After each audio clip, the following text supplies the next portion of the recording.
প্রিয় বিনিয়োগকারী ভাই ও বন্ধুরা, আসসালামু আলাইকুম। প্রতি শুক্রবার সন্ধ্যা 7টায় ডিসেক্সের উপরে আমরা অ্যানালাইসিস এবং আপডেট দেওয়ার চেষ্টা করব। সুতরাং আপনারা আমার স্টকের চ্যানেলটিকে সাবস্ক্রাইব করে আমাদের সাথেই থাকুন পরবর্তীতে অন্যান্য আপডেট এবং অ্যানালাইসিস পাওয়ার জন্য।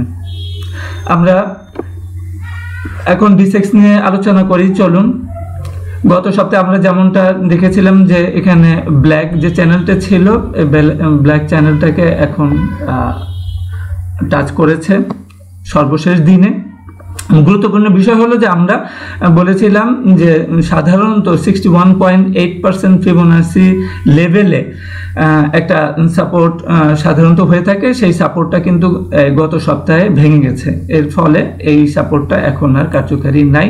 পরবর্তী সাপোর্ট ইন জেনারেল যেটা হয় 78.6 আমরা আশা করতে পারি। এখানে একটা টপ আছে ডিসেম্বর মাসের প্রথম দিকে। এই টপটাই এখানে প্রথমে এটা ছিল, রেজিস্ট্যান্স ছিল, এখন এটা সাপোর্ট হিসাবে কাজ করতে পারে। এখন এখানে সাপোর্ট হিসাবে কাজ করতে পারে। সুতরাং আবার সাধারণত দেখা যায় যে 80% ক্ষেত্রে অনেক সময় সাপোর্ট পায়। সেই ক্ষেত্রে আমাদের 5360 থেকে 5350-এর মধ্যে একটা সাপোর্ট হইতে পারে। আর এটা হচ্ছে যে সাধারণত যে ডাবল টপ এবং ডাবল বটম হচ্ছে আমাদের মার্কেটের জন্য খুব একটা ভেরি ফ্রিকুয়েন্টলি প্রায় দেখা যায়, ভেরি কমন না হলেও প্রায় দেখা যায় যে ডাবল টপ এবং ডাবল বটম হওয়ার একটা প্রবণতা থাকে। তো সেই ক্ষেত্রে আমরা এই ডাবল বটম তাহলে থেকেও মার্কেট রিট্রেসমেন্ট করতে পারে। তাহলে আমাদের এখানে এখন আপাতত সামনের দিকে দুইটা সাপোর্ট আছে, একটা হলো 5350 থেকে 60-এর মধ্যে, আর একটা হচ্ছে ডাবল বটম লেভেলে। এই সমস্ত দিকে আমরা ডাবল বটম আশা করছি।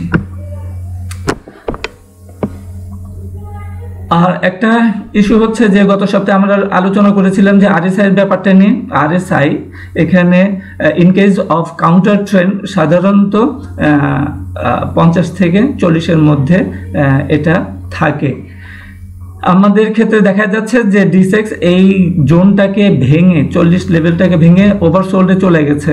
ওভারসোল্ডে যেহেতু চলে গেছে, এক্ষেত্রে আমরা একটা সিদ্ধান্ত আসতে পারি যে এই জানুয়ারি মাসে যেখানে হাইটা দেখানো আছে এখান থেকে যে ডাউনটা হলো, এটা আগের র্যালির কোনো কাউন্টার ট্রেন্ড নয়, বরং এটা নিজেই একটা অ্যাকশনারি ওয়েভ। যদি অ্যাকশনারি ওয়েভের ক্ষেত্রে তাহলে এটা হচ্ছে আমাদের একটা মেইন ট্রেন্ড। এখন আমরা সাপোর্ট 5350-60 অথবা ডাবল বটম যেখানে পাই না কেন, মূলত বিষয়টা হবে এখন যেটা হবে যে আমরা একটা কাউন্টার ট্রেন্ড পাবো অ্যান্ড দেন লোয়ার লো। এই হচ্ছে আমাদের মোটামুটিভাবে একটা আর্কিটেকচার অন ডিসেক্সের উপরে।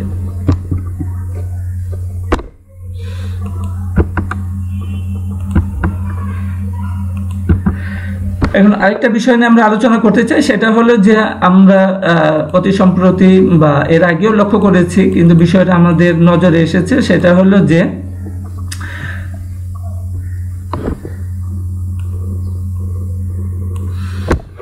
আমাদের ডিসেক্সের যে জেনারেল ইন্ডেক্স আছে এটা সাধারণ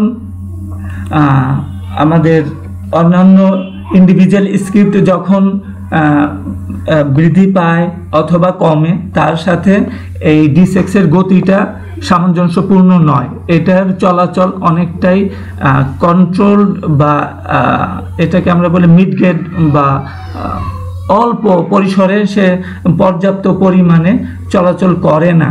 তো সেই ক্ষেত্রে আমরা ডিএসএ ওয়েবসাইটে একটা কিছু ডাটা পাই, সেটা হচ্ছে যে number of issue declined, number of issue advance এবং আনচেঞ্জ। যদি কোনো আগের প্রাইজেই ক্লোজ হয় সেটাকে আমরা অপরিবর্তিত বলি, যদি হায়ার প্রাইজে ক্লোজ হয় তাকে আমরা অ্যাডভান্স বলি, আর যদি লোয়ার আগের দিনের তুলনায় নিচের ক্লোজ হয় সেটাকে আমরা রেড বলি বা ডিক্লাইন বলি। তো এই অ্যাডভান্স এবং ডিক্লাইন্ড এইটা খুবই গুরুত্বপূর্ণ, কারণ এখানে ম্যানিপুলেশন করার সুযোগ অনেকটা কম। তো এখন আমরা এই এডি লাইন বা অ্যাডভান্স ডিক্লাইন সেই ডিএসসি ডাটাটাকে ব্যবহার করে একটা ইন্ডিকেটর তৈরি করতে পারি, যে ইন্ডিকেটরটা আমাদেরকে টাইম টু টাইম সহযোগিতা করবে। এবং এইটার যেহেতু খুব বেশি মার্কেটকে রিপ্রেজেন্ট করে এবং বাইরের অনেক দেশে এটাকে ব্রেথ ইন্ডিকেটর বলে থাকেন, এটা দিয়েই মার্কেটের চলাচলটা বোঝা যায়। আমরা এখানে দেখতেছি যে এখানে একটা আমরা বাই সিগন্যাল পেয়েছিলাম ডিসেম্বরে, এবং অ্যাজ ইউজুয়াল একটা আপ ট্রেন্ড পেয়েছি, দেন একটা ডাউন ট্রেন্ড বা সেল সিগন্যাল পেয়েছিলাম। এবং এখানে দেখছি যে মার্কেট যেভাবে পড়েছে আমাদের এডি লাইনটাও তাকে রিপ্রেজেন্ট করেছে বিভিন্নভাবে, এবং মার্কেট বিভিন্ন সময়ে কিন্তু বাউন্স করার ট্রাই করেছে, যেমনটা আমরা দেখি এই সমস্ত জায়গায় এখানে একটা বাউন্স করেছিল 38.8 লেভেলে, এইখানে একটা করেছিল 50% লেভেলে ফিবোনাচি, এবং সর্বশেষ 61.8% লেভেলগুলোতে এসে চেষ্টা করেছিল, এবং মার্কেট মূলত এই সমস্ত ক্ষেত্রে সাইডওয়েজে ছিল। আমাদের ইন্ডিকেটরও সেটা করে, এবং ফাইনালি যে পারে নাই সেটার কিন্তু একটা সিগনেচার এখানে আছে। সে এই MA20 লাইনটাকে সে ক্রস করে কিন্তু সাস্টেন করতে পারে নাই। যেহেতু পারে নাই, এটাকে আমরা বলতেছি বিয়ারিশ হুক। এখানে একটা তৈরি হয়েছে বুলিশ হুক। বুলিশ হুকের ফলে আমরা দেখতে পাচ্ছি যে মার্কেট উপরে গেছে, ঠিক তেমনি বিয়ারিশ হুকের ফলে আমরা দেখতে পারি যে মার্কেট নিচের দিকে যেতে পারে। অ্যান্ড ইম্পর্টেন্টলি যেটা আমরা দেখছি, একটু উইকলি চার্টে আমরা যদি দেখি তাহলে আমরা দেখতে পাবো যে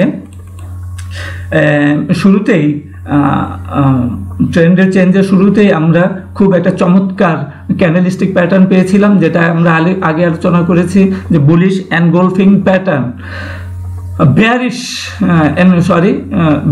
এনগলফিং প্যাটার্ন। তার ফলশ্রুতিতে আমরা দেখতে পাচ্ছি যে মার্কেট অত্যন্ত বেয়ারিশ ছিল মার্কেট টপে এবং বিভিন্ন জায়গায়। এটা খুব গুরুত্বপূর্ণ একটা প্যাটার্ন, এনগলফিং ক্যান্ডেলস্টিক প্যাটার্ন। তো ইম্পর্টেন্টলি যেটা গুরুত্বপূর্ণ হচ্ছে যে আমরা এর ফলে 10টা সপ্তাহ পার করেছি, এবং 10টা সপ্তাহে দেখা যাচ্ছে একদম রেড, এর মধ্যে কোনো গ্রিন ক্যান্ডেল আমরা পাই নাই। আরও গুরুত্বপূর্ণ বিষয় হলো যে সাধারণত আমরা অতীতে লেফট সাইডে যদি আমরা রিভিউ করি তাহলে দেখতে পারবো যে ডিএসসি কিন্তু 3 মাসের একটা মোটামুটি একটা সাইকেল আমরা মেনটেন করতে দেখি। তো সেই ক্ষেত্রে এখানে 10 সপ্তাহ মানে হচ্ছে 2.5 মাস, তার মানে 3 মাস, আরও 2 সপ্তাহ এটাকে বিয়ারিশ থাকতে পারে। এটা হচ্ছে একটা proportionality analysis, not exact analysis. এটা প্রপোর্শনালিটি যে আমাদেরকে সাহায্য করছে যে আরও 2 সপ্তাহ এটা মোটামুটিভাবে ব্যারিশ থাকতে পারে। আর ইনকেস আমরা অন্যান্য ক্ষেত্রে যেটা দেখতেছি যে আমাদের এই সাধারণত 8টা থেকে 10টা বার ডাউন ট্রেন্ডে থাকে। তো এখানে আমরা 8টা থেকে 12টা বার ডাউনে থাকে। তো এখানে 10টা বার হয়ে গেছে, ডাউনে আছে, আর 2টা বার হয়তো থাকতে পারে সেই ক্ষেত্রে। তো ধন্যবাদ সবাইকে। আবারও আপনাদের অনুরোধ করছি যে আমাদের চ্যানেলটিকে সাবস্ক্রাইব করে আমাদের সাথে থাকুন এবং পরবর্তী আপডেট আমরা পাওয়ার জন্য। ধন্যবাদ সবাইকে আমাদের সাথে থাকার জন্য।